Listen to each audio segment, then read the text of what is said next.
मेरा जो इंसिडेंट था, केस हुआ था, वो 2014 में हुआ था। तब मैंने पहली बार मीडिया के थ्रू ये वर्ड सुना था कि लव जिहाद, क्या आप लव जिहाद के शिकार है। तब मुझे पता तक नहीं था कि ये लव जिहाद वर्ड क्या है। और तब मुझे लगा था कि शायद मैं फाइट करूंगी, जजमेंट आए और ऐसे लोगों को सजा हो तो दुनिया को पता चलेगा। आज अफसोस होता है कि मेरे पीछे कतार में कितनी लड़कियां खड़ी थी और आज भी बहुत सारी लड़कियां हैं जो हमारे सामने कभी आ ही नहीं पाई हैं। और ये एक ऐसा मुद्दा है मैम जिससे बहुत सोसाइटी के आधे से ज्यादा लोग ये सिर्फ मानकर चलते हैं कि लड़की बहकावे में आ गई, उसने अपनी इच्छा से जो किया। मतलब सिर्फ मैम ये लड़की का गलती होना या समझ लो किसी परिवार का कमजोर होने का मुद्दा नहीं है। तो मैं बहुत थैंकफुल हूँ क्योंकि तब हमें लगता था मैम क्या इस स्टोरी को कोई समझेगा।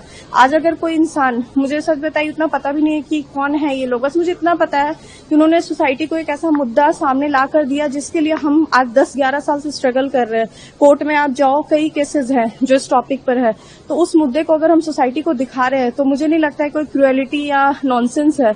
ये वो चीजें हैं जिसको हम कभी चर्चा ही नहीं करना चाहते। काश अगर हमारे घर में पहले चर्चा हुआ होता तो हम उसके विक्टिम नहीं होते।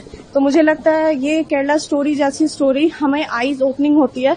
उसमें वो चीजें कुछ शायद गंदी, जो आप कहते हो लैंग्वेज में गंदी है, नॉनसेंस है, तो वही तो हो रहा है ना हमारे साथ। जिस चीज को आप देखना पसंद नहीं कर रहे हो वो आपकी सोसाइटी की लड़कियों के साथ हो रहा है, तो आप कैसे रोकोगे। देखो मेरा जो स्टोरी था, मतलब जो मेरा इंसिडेंट था, मेरे इसमें केस में एक जज थे जो मेरा शादी का रिश्ता लेके आए थे उस इंसान के लिए।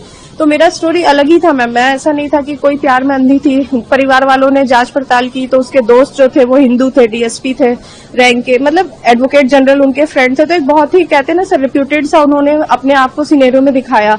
और हर माँ बाप चाहता है कि आप अच्छे घर पे जाओ। फिर जज के ही कहने पे हमारी शादी हुई। शादी के दूसरे दिन ही फिर मुझे उसी जज ने निकाह के लिए बोला, क्योंकि जिस लड़के से मेरी शादी हुई थी उसका नाम था रंजीत सिंह, फिर वो रकीबुल हसन बन गया। फिर वहां से मैम वो स्टोरी, मतलब स्ट्रगल का स्टार्ट होता है जब मैंने फाइट किया। और 9 साल लगे मुझे इस चीज को प्रूफ करने में कि आप सही हो और वो जो है वो किस तरीके से गलत है।